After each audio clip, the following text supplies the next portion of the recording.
Welcome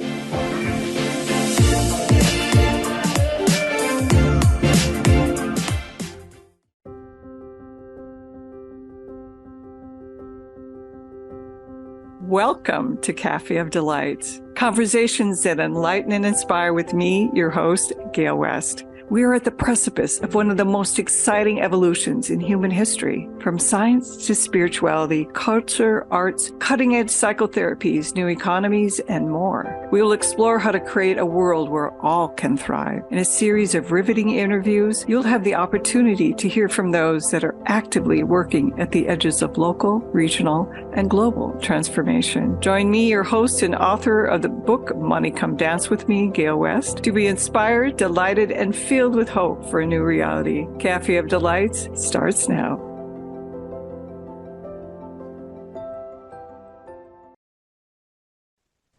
Hello, everyone.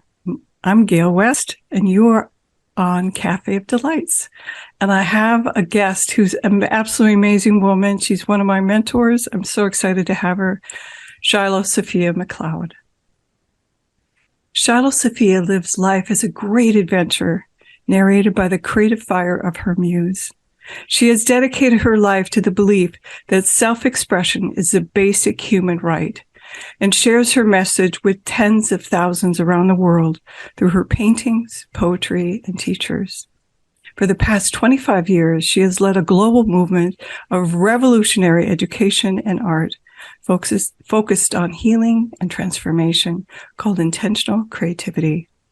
The legacy of her body of work gave rise to an innovative museum, which features shows for women virtually and on location, as well as education through classes and trainings for intentional creativity teachers, coaches, guides, and practitioners. Shiloh Sophia is a curator and co-founder of Musea, Center for Intentional Creativity, with locations in Sonoma and around the world. Most mornings, she can be found having tea with her muse, poring over quantum physics, philosophy, and sacred texts in the Red Thread Cafe with her husband, Jonathan. This is a quote from Shiloh.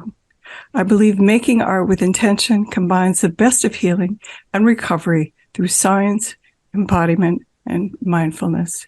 Welcome, Shiloh. I'm so excited to have you on the Cafe of Delights. Oh, well, thank you so much, Gail. It's so good to be here with you and good to have all of you two here as well. Thank you for joining us for a little cafe, one of my favorite topics.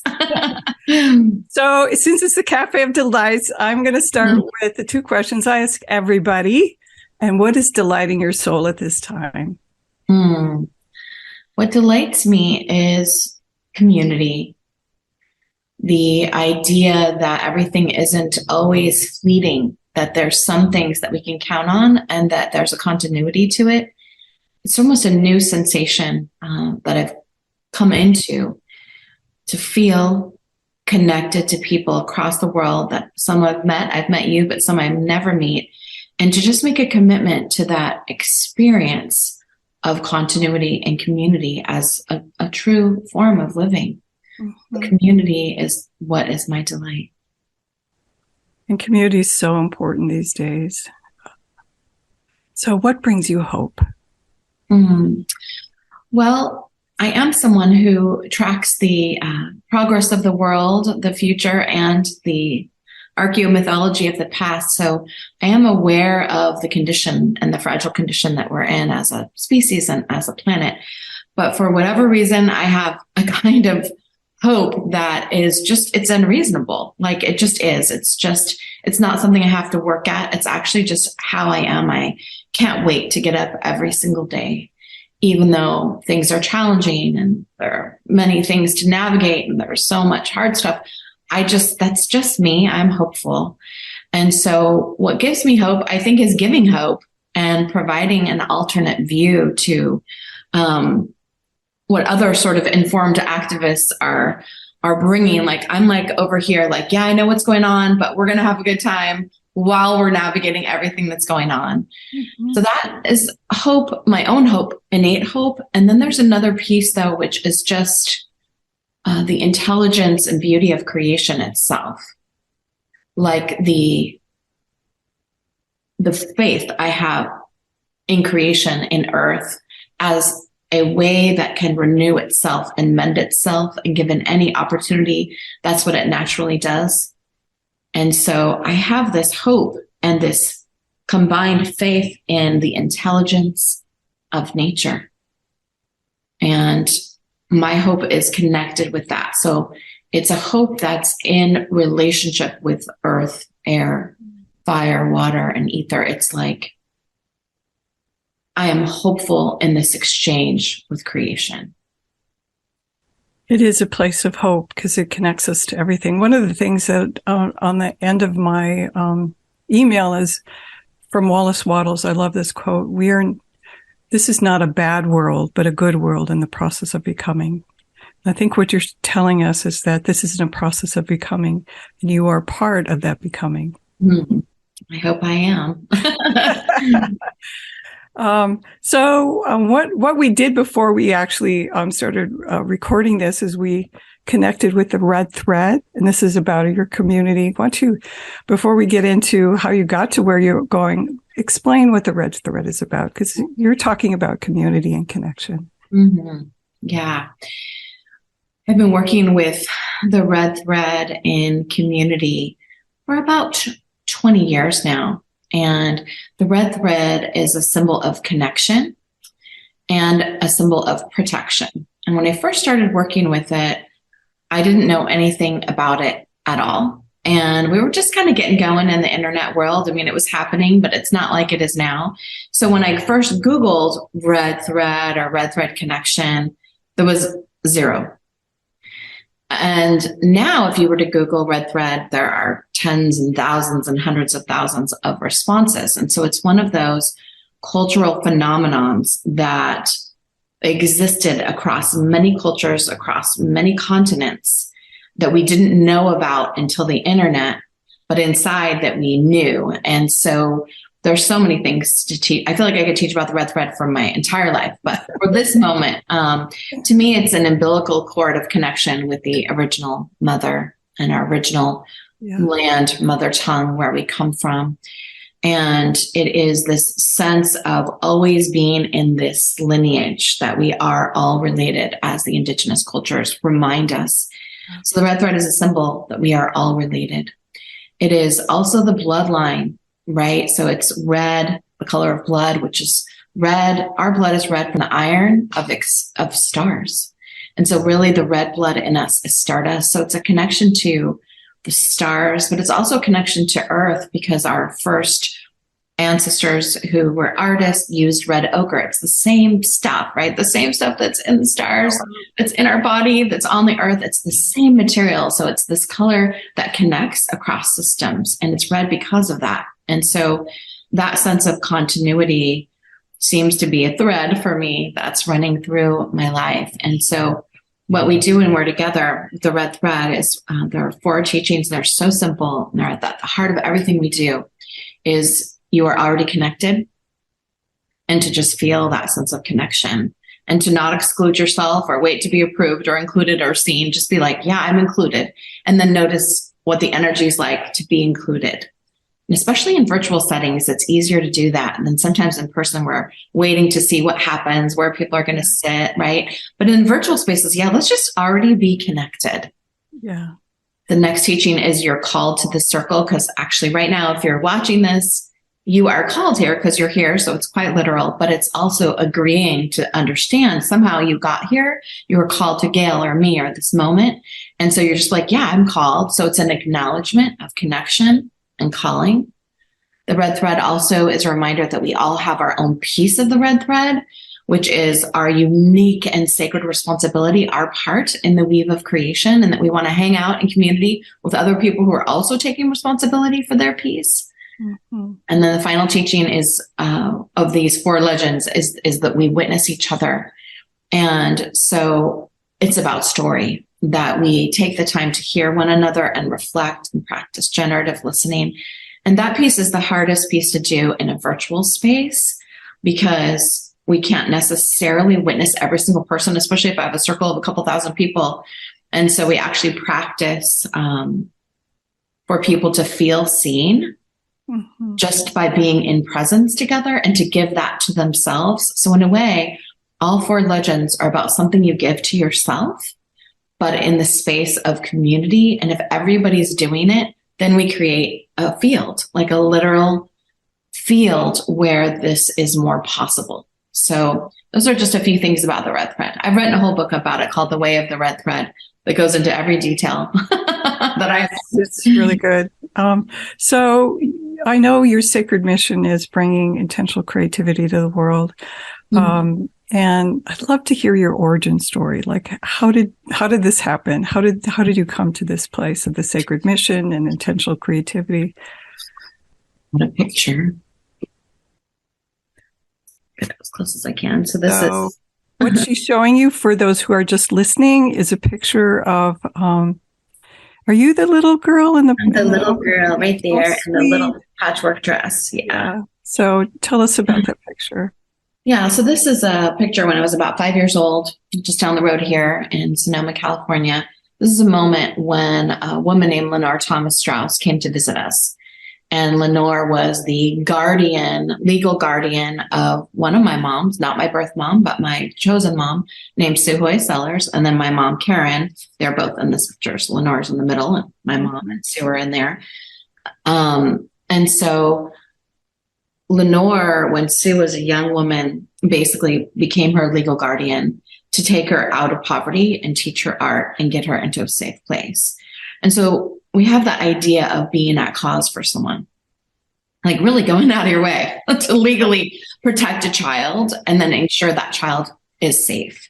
Yeah. And then Sue also, Sue later, in her 20s and late 20s, met my mom, Karen, and they became fast friends and lovers. But Sue also provided that similar role that Lenore provided for her, for me, and for my cousin Bridget. So she brought that guardianship into being unreasonable about chosen family.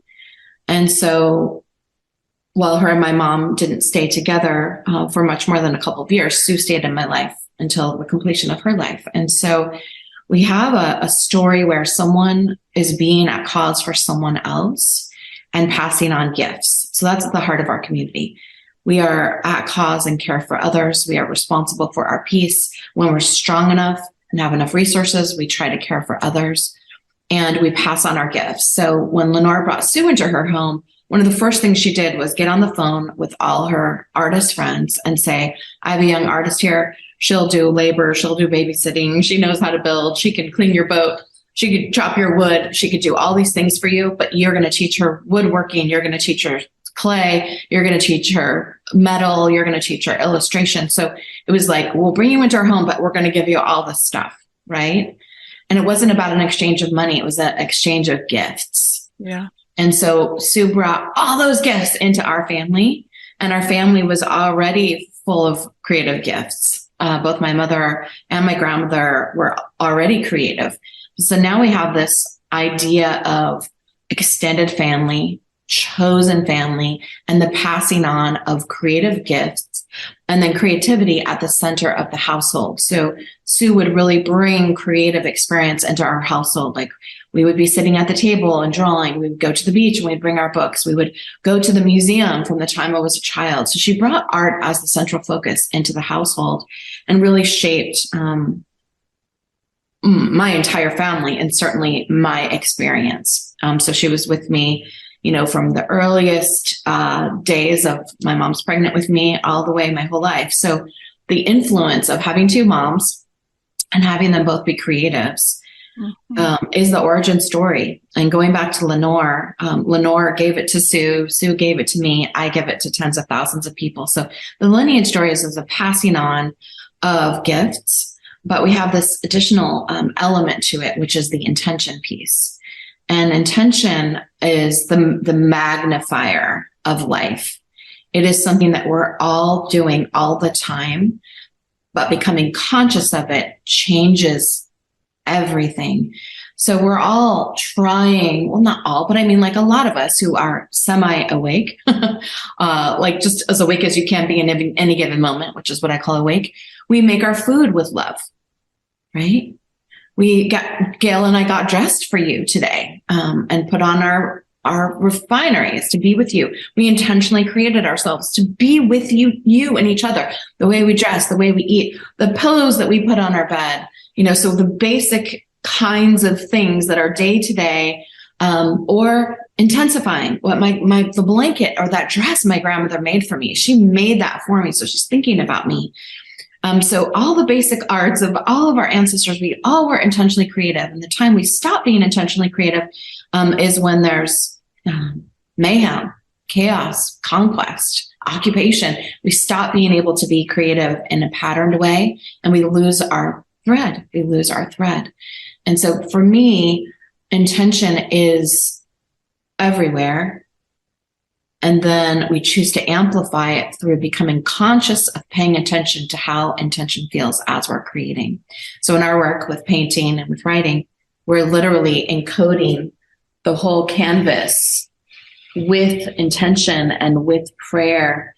And so from an energy perspective, which I know we can talk about here because it's Gale and we can talk about that. As I receive the energy of what I want to create, it flows from energy through my physical body in matter. I transfer it from my brush onto the canvas. That energy transfers and then it becomes matter again on the canvas through paint.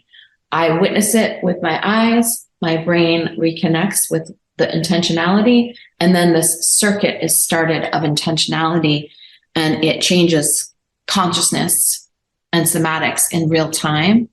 And so it's like we're paying attention to energy and matter as it moves. I call it dancing on the equal sign. It's like, I'm going to pay attention to that change. I'm going to notice that change. And we know we're in a witness world that you can never see what anything's doing because it changes what it's doing as soon as you look upon it. It's the observer effect. So in our work of intentional creativity, we are paying attention to change as it's changing, and therefore how it's changing is impacted and amplified by our awareness. I love what you're saying. I love what you're about. And we're going to come back. We're going to take a little break, and we're going to come back and explore this idea of intention even more. I can share my how I got and connected to you and how it's changed my life. But this is Gale West. We're at the Cafe of Delights, and I'm talking to Shiloh Sophia McLeod. Imagine if you were truly flourishing, how would your financial expansion impact the world? Author of Money Come Dance With Me, Gale West is an internationally known speaker, creative catalyst, and business intuitive at Success with Soul. Work with Gale to create a new relationship with money as your friend. Link the soul of your business to the business of your soul with programs like Sacred Money Mastery, Akashic Records of the Soul, and more. To receive a healing money meditation, go to successwithsoul.com today. Cafe of Delight. Conversations that enlighten and inspire with me, your host, Gale West. Tune into transformationtalkradio.com every second and fourth Thursday at 10 a.m. Pacific. We are at the precipice of one of the most exciting evolutions in human history. On Cafe of Delights, you will hear from those that are actively working at the edges of local, regional, and global transformation. For more information on hope for a new reality, visit Gale West at successwithsoul.com. Hello, this is Gale West, and you're back at Cafe of Delights. And my guest today is this amazing, creative, wonderful woman, Shiloh Sophia McLeod. And she's been talking about intention, her origin story, really working with energy and manifestation. We're going to talk more about You say that you have a sacred mission that you've been working on all your life. Can you tell us about that? And I know it's about creativity, but it's more than that. Yeah, I feel like it's one of those things that I'm still living into. It's definitely about sharing intentional creativity and reminding people that everyone is creative and that creativity is our inherent birthright, that everyone is creative. And that creativity is distinct from talent. Talented people are creative also, but talent is its whole own world. Like a number of actually talented painters from a classic perspective, or actually talented musicians from a trained perspective, or actually talent. Like talent is a category, but somewhere along the line, we got really mixed up with thinking that creativity had to do with talent, and it just doesn't. Creativity is how we stay alive. It's how we're on planet right now. How our ancestors navigated all of the challenging things they navigated so we could be alive today. We are using creativity all day, all the time. It is who we are. We are creative beings. And so somehow people have lost that. So I would say the ultimate mission is to inspire people to understand that we are all inherently creative, and that we all have access to it, and that it is not a hierarchy, and that talent is just one way that people express creativity. And I used to talk about this at the beginning of my work over 27 years ago. And I have a gallery here on the Sonoma Plaza, and I haven't had a gallery for about 10 years. And I thought, well, maybe what people say when they walk in the door will be different than it was 10 years ago. But no, Gale, it's exactly the same. They say things like, my mother's the talented one. Oh, I put down the crown when I was 8 years old when my art teacher, Mrs. Jones, said that tree doesn't look like that tree.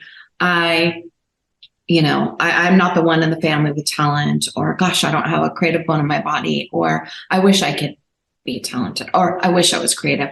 It's so bizarre. It's like this dominant narrative. And the fact that people would walk into a public retail space and just start speaking about this, something I would think that would be almost vulnerable and intimate. Like, you wouldn't just walk in and be like, I was traumatized as a child. That's usually 15 minutes later, right? But people walk in and they start talking about the most sacred thing in the world, which is like our connection with creation. Yeah. And creator, if you identify with a source, creation, creator, and our innate creativity, creator and creation in us. And they're just blurting it out as if it's just nothing, but they're actually revealing this huge thing, which is, I don't think I'm creative. And that's our opportunity as a team who works there to be like, well, let me offer you a reframe. And so we do different things there. Sometimes we draw with people. Sometimes we red thread. We have a prayer bowl that's just piled high with prayers. So it's like, well, here's something you can do, or whatever it is, right? But it's like, yeah, to remind people that creativity, I don't even want to say birthright, because I don't even know what that means. I know it's a popular term, but it's like innate. Creativity is innate. We all come in with it, and our whole soul and our whole body uses it all the time. And so if I had to pick one thing, it would be to rescue, then this is my husband Jonathan's term, but rescue creativity from the tyranny of the talented, which is just to say to everyone, you are creative, and stop thinking that you're not. Like, so the projection on self of not being creative is so pervasive. And then when people are creative, but they don't make a living with their creativity, then they discount it again. So like, oh yeah, I paint, but you can't make a living doing that. So then we have the starving artist and musician. Like, I have friends who are the most brilliant musicians, filmmakers, painters, poets, and they are the people that it's hard for them to make a living. So it's true that could be challenging to translate your gifts into income, but that doesn't mean you're not creative or that your creativity has to be quantified. So there's that other missing piece, is like your creativity has to be translated into value or recognition. So it's like, I just want creativity to be accepted and normalized so that we can just get that we're creative, because all solutions come from here. All solutions come from creativity. You can't be in the world without being creative. We all create, but I think some of it, you're talking about the narrative. Yes. Of the starving artist. That's a narrative, that's a story that we don't have to continue to play. Yeah. But, and then I think of our lives as big canvases. Mm-hmm. And I love the way, so part of, I've taken a bunch of programs with you, mm-hmm. and we start with a canvas and we paint on it and paint on it and paint on it. And it transforms and it transforms. And so there's this kind of way that we do that with our lives. Our lives are big canvases. And yes. If we look at ourselves as, and I think what you're talking about is, number one, intention, and changing the narrative that we do create. We do create.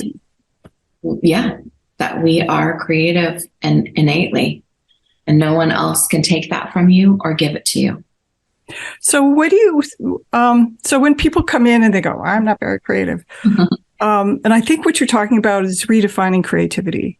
How would you define creativity? How would you define that thing that is our birthright, that is who we are as creative humans, creative beings? It's almost like trying to talk about the existence of air. What kind of, sort of? Right? Because it just is everywhere. We're in it. And so I think of creativity as the innate spark within every single person that our soma, our body, and our soul use to self-express. It's also bringing what's inside, the world inside, out into form. Not like we can't be creative in our imagination, but I think of imagination as sort of the emanative faculty of the soul. So how the soul does its thinking creatively through imagination, and then how humans interpret that into creation is from soul through the faculty of imagination and then expressed through creativity. So it's sort of a flow. And it is a flow also from energy to matter at the same time. So it is everything that we do. And so the question is, are we awake and aware enough to acknowledge that that's so, and then to be with ourselves in such a way that we become curious about it? And this is where the observer comes in. It's where intention comes in, because it's like, I've talked to people who, have painted their whole life, brilliant painters, take one class with me, which they're resistant to doing because according to them, I'm not actually a talented painter.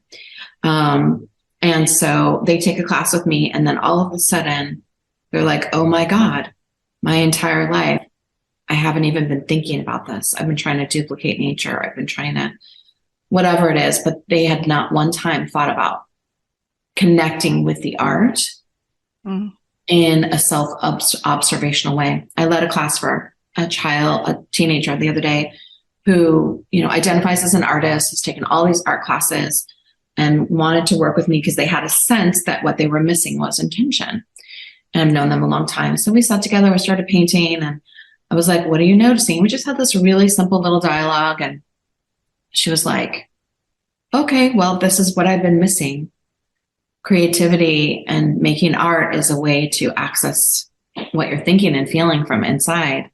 And that's what's missing every other place. So we can do art and play music and create food and do all kinds of stuff. But if we don't have intention to it, then it's just utilitarian, and it's missing the soul. So to me, creativity is how human beings self-express in any way that they do. And it's between the soma and the soul. So I love this idea of intention. And actually in my program, I did an intentional creativity coaching program with you, and it's really shifted how I view my life. And I thought I was really intentional before. But share the idea of intention as you see it, because it's really, really profound and powerful when we live our life with intention. Truly is. Truly is. Well, let's do a little imagination journey. So imagine that you are going to be creating a bowl out of clay, and you have a lump of clay, and you are getting that clay ready. So when you're wedging clay, you have to get the bubbles out.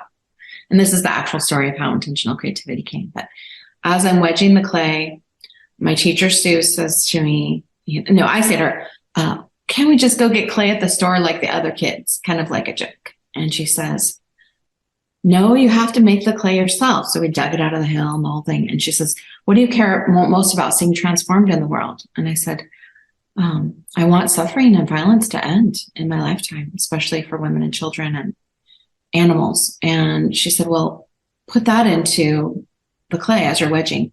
And all of a sudden it was like all these lights just flickered on in my soul. And I was like, that is it. I felt that. that I was putting my energy into that clay, and I'm starting to do it, and I'm just lighting up. And she says to me, now believe it's going out to everyone who needs it. And I did. I didn't question. I was like, bing. And it was like, I felt this like reverberation to like everyone on the planet who needed it. I sort of visually saw it. It was a super epic experience. And I was like, whoa. And so all of that, whoa, all of that love, all of that interconnectivity went into the clay. And then I made the bowl. I have one right here. Let me just grab one.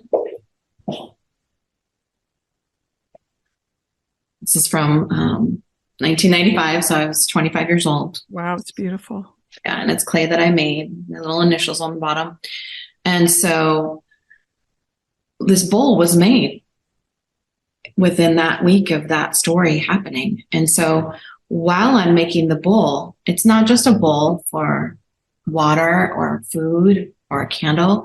It's actually infused. If we could read the energy of that bowl, this whole story would be vibrating around the bowl, right? The bowl has been infused with that intention and that story. And as I threw the bowl and glazed the bowl, it's like all these processes, I am in my consciousness connecting with the true meaning of what it means to be intentional and how it works energetically.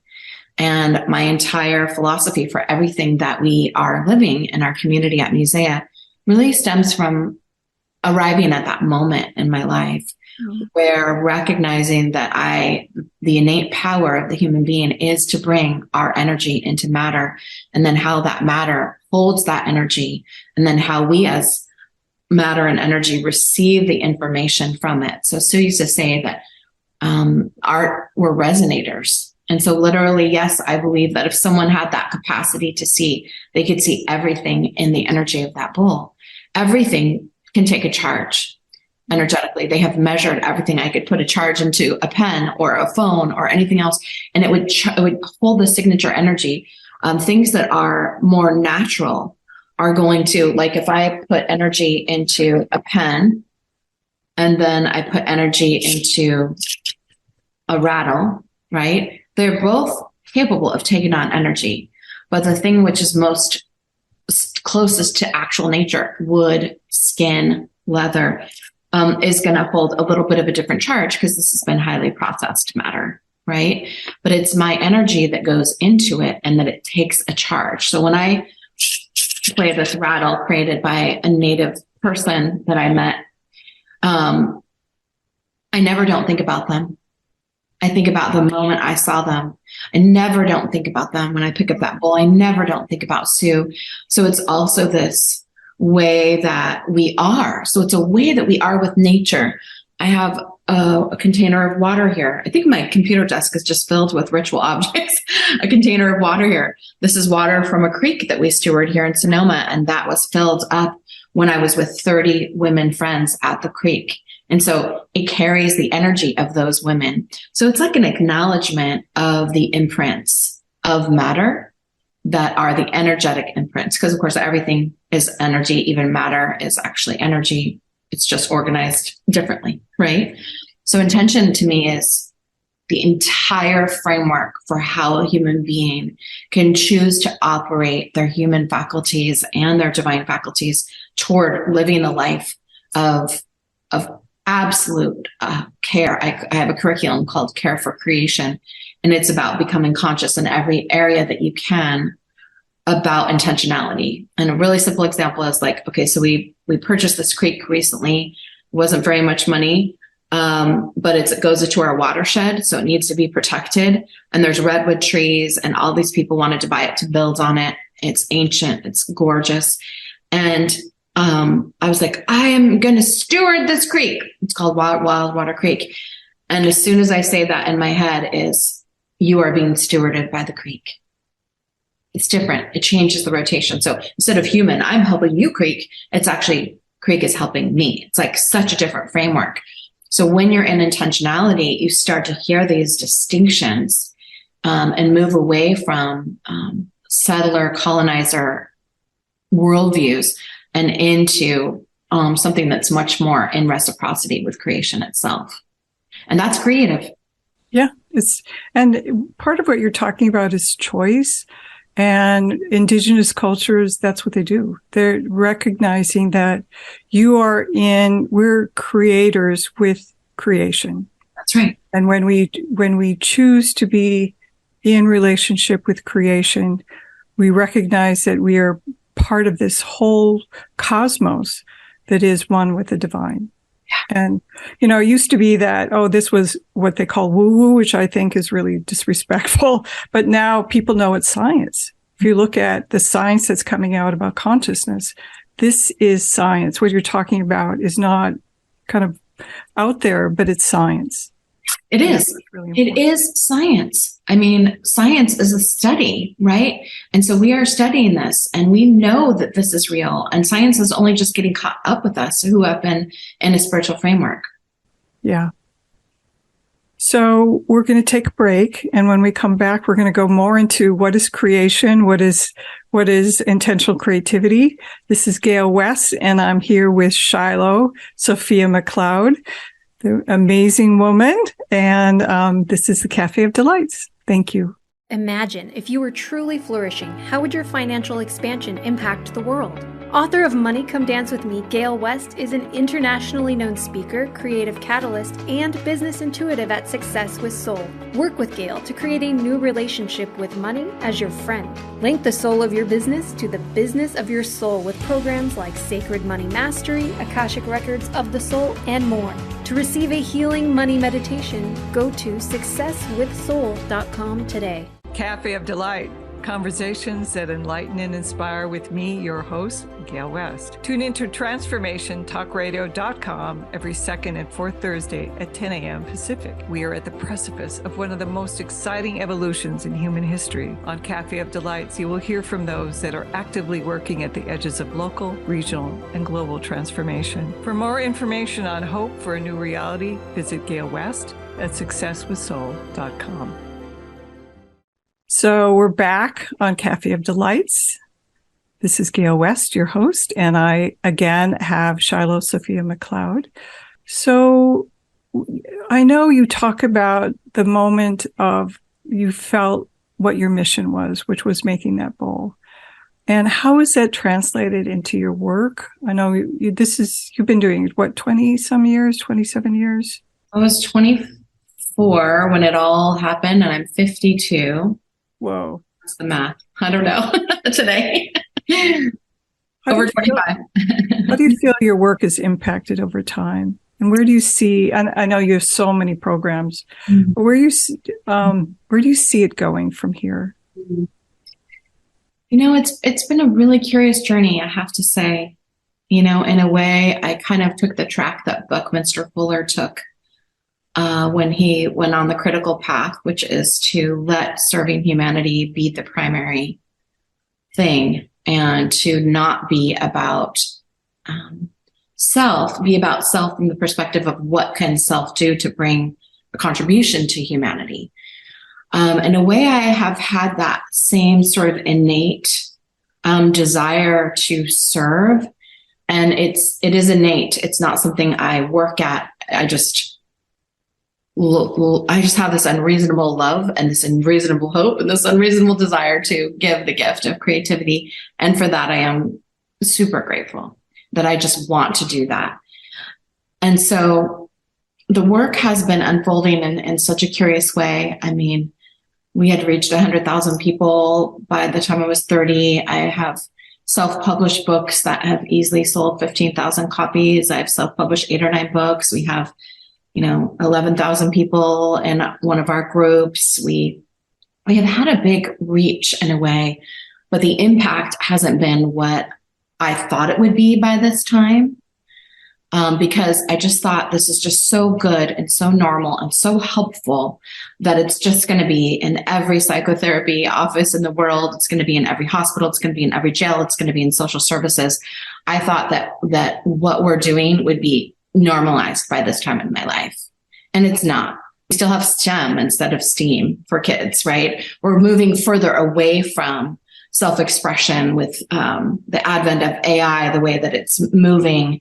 I mean, it's almost like we're further away. So I think that's the part of me that is like, wow, okay, well, I know I'm doing everything I can, and I know I've reached millions of people. I opened an email stat last night, and it was like, 100,000 people had looked at something I created, but it still didn't come into the culture in the way that I had hoped. And there are things that do that come into the culture, like some 70 years ago, people having a therapist meant you were crazy. And now it doesn't mean that at all. You're crazy if you don't have a therapist, right? Things come in and they change and they normalize. Talking about trauma-informed approaches, it's been normalized. Intentional creativity hasn't reached that level. And so I think that's where I struggle, to be vulnerable about that is like, I wonder why this hasn't reached the level that it needs to, which has nothing to do with me. I'm just one person talking about this. So while this is my vision and mission, it's not specific to me. I'm just one person who is available in this lifetime to say yes to it. And there are many others. So we have lots of other people who intentional creativity is also their mission and vision. So I don't know if that answers the question. Maybe you could ask it again based on what I just said. Well, part of what you're saying is that the vision you had for and what you thought was going to happen hasn't happened. Right. And there's a little bit of an ache in your heart. Is that right? Yeah. I can. Yeah. That it's not more, but I can say as a coach and psychotherapist, I use it and I think it's absolutely profound. And I've reached out to some people that are pretty high up in psychotherapy to say, this is really profound. And you need to understand the power of image and language as a way to really connect into the unconscious mind. Yes. For incredible healing. That's like laser. It's amazing. Right. And it's just so obvious in a way, it's just like, if you are a healer or psychotherapist or someone who works with others and you include basic image, not about art and illustration, what you discern from your, what I call a guest instead of a client, will be totally different than what you would discern through speaking. Yeah.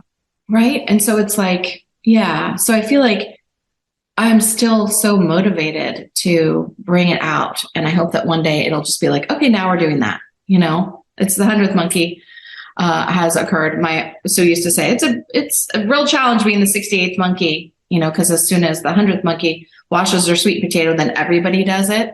So it's that tipping point. So we haven't necessarily reached that tipping point. On the one hand, on the other hand, with the care and return to indigenous cultures and wisdoms, I think it's happening. It just feels slow. I think it just feels slow. And I am actually a very fast person. And so to me, I'm like, it's like, wow, and I'm like way over here in the future. So one of the things that I'm continually working on is creating the structure for community so that people can actively and regularly engage with intentional creativity in really simple ways through literally a pen and paper or working right in the air in front of you. You don't even have to have the pen and paper. So simplifying and giving access to creativity so that people can experience how it gives access to the subconscious. Well, I think some ways our only job is to just do what we came to do, which is what you're doing. And I'm doing it, Gale. I'm on point. we have absolutely no idea how what we do impacts people. We probably won't know until we die and we go, whoa, I can't believe all the people I've impacted. So if you think about it, it's the people that take your classes and take your workshops and then go out and talk to other people and talk to other people. There's 7 billion people on the planet. We can't fix it. When I started working with money, I'm like, hello, I can't change the paradigm of money. It's like, hello. But, you just do what you can do. And that's all. That's our only job. And I'm doing it. Yeah. I'm on assignment. You're totally on point. Mm-hmm. And I want to come back to this idea of love because I know that's what you radiate. Mm-hmm. And I had a couple of days ago, I was on retreat and I was kind of connecting into the divine. And what I heard was, make each stroke be an act of love. Mm-hmm. Mm-hmm. And that's who you are and what you do in everything that you do. So let's I'd like for you to go a little bit more into that, because I think that's really important. It's that coming from the place of the heart. Mm-hmm. It's so interesting because I feel like I know almost nothing about love. I don't even really teach about it. I just live in it, you know? And my friend, Dr. Lissa Rankin, who's one of my best friends, we talk about nervous system privilege. And I have a nervous system privilege regarding love because I was so loved by my two moms. And so I have kind of an unfair advantage compared to a lot of people in that I came into love and I was in a matrix of love. There was also really hard and horrible and violent things too that were through my whole life. And that core love, that matricy of love that my mother gave to me and this who gave to me, created like a sense of self that I haven't had to question. Mm. And I know that is not the case for most people. And that's why I don't really teach about it, because it seems actually like a privilege to have maintained a kind of access to self and identity. And so it's not something I promote, right? Because I can't necessarily pass it on, but I can be that presence. And so regarding love, for me, it's like, because I didn't have a break, although I have had a severely broken heart from love, from romance, from my first marriage, but it still is like this love is just where I am. And I also have an unreasonable love for others, including people who appear unlovable to other people. I just love them. And I have compassion, like unreasonable compassion for even perpetrators and crime committers. It's like, I just have this like understanding that people are harming because they have been harmed. And so it's a big love place. It's a big love place, but it's like, I can't teach it, but I can be it. So the other place that love is really present for me is, this unreasonable desire to end suffering. And especially for people that I've never met. And that's from the Buddhist tradition. I heard that from Pema Chodron. And as soon as I heard that, I was like, that is how I feel. Unreasonable desire to end suffering. And especially for people you never met. How does that work? And is that teachable? Is it teachable to teach someone to care for people that they've never met? And I'm pretty sure that could be the most important thing in this entire lifetime, is to care for people who are not your immediate family, people who are in the future, people across the world, people from a different tribe or tradition. And so I actually try to teach that all the time. I don't know if I'm successful, but I try to teach all the time this bigger love place. And in the virtual context, because I've been teaching online since 2008, learning to love through the camera, like really, like I feel you, you feel me kind of presence, that's a huge practice for me. And I really feel it super authentically down to my bones, in my chill skin, in my consciousness. I'm like, I love you and I feel your love. And there's always these little fringes of people are like, who is that lady? And I don't really believe her. But it's not the most people.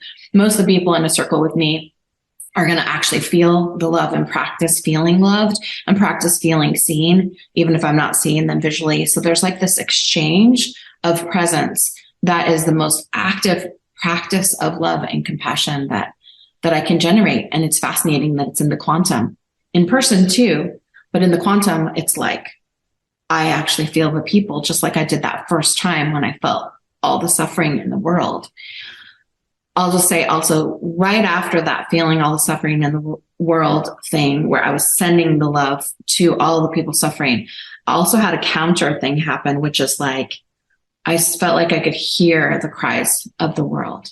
And I felt like that was the moment where compassion came to my life, like at the level that it did, because I was like, no wonder people cannot be awake, because if you were present to this level of suffering, you would not be able to handle it neuroscientifically and somatically and psychologically. You can't handle this level of suffering. And so the compassion of why we're not awake just flooded into my system. I was like, oh my gosh, I get it. Why people can't be awake, because it's too hard to hear all of this. And so I prayed and I prayed and to the mother, and it was like, you know, it wasn't like a voice, but it was like a voice. I don't know if you know what I'm talking about. Some of you out there, right? Where I'm not, it wasn't a channel, but it was like, I heard this, I'm going to give you something, and then you're going to give it all away. And then I'm going to give you something else. And those were the sentences, like from the mother. And the something that was given is intentional creativity. I have now given it all away, although you can invest lots of financial resources with me to study with us. Anyone can experience intentional creativity complimentary. So it's been given away to tens of thousands of people. I'm still wondering what the something else is. I'm always asking, am I there yet? What's the something else?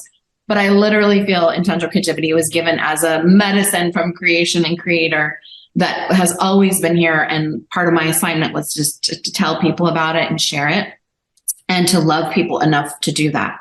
Because I'm a painter, I'm a teacher, I'm a writer. I could live a pretty happy life. I'm successful. I could lead a pretty happy life not doing all this stuff, which is a lot of work, but I want to. You know, I want to, and it's that want to piece. It's that big want to and big love place that I also try to pass to others, because I really feel like we need more people who want to love big and who are willing to understand compassion and practice this feeling of the big love place or the quantum love place. So I don't know if that answers your question again, but I'm just love. We say around here, love is at the center of all of our choices, and it is. So what you're saying is, I've been really gifted to have love in my life, to know love. But in a way, it is a gift, because you can now give that love out to the world. So one of the things I'm thinking about is the idea of unconditional love. Not many people have the capacity for that. And what you're saying is, I have the capacity for unconditional love. And it's not unreasonable. That is the divine.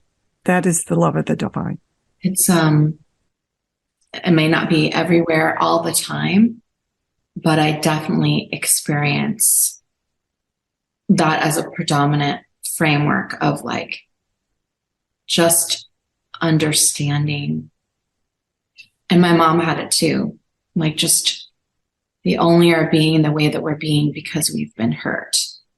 And so can we love the person who's hurting? And if we don't, I don't know how we're going to get through this. Yeah. That's not letting people off the hook and all that stuff. But I just want to say this one other thing, Gale. I know we're wrapping up, but at this point in my journey, what I've come to understand is that I don't think we're wired right now for the kind of love and healing and awareness that we're going for, those of us who are going for it. I think it has to be created psychically, somatically, and spiritually through practice.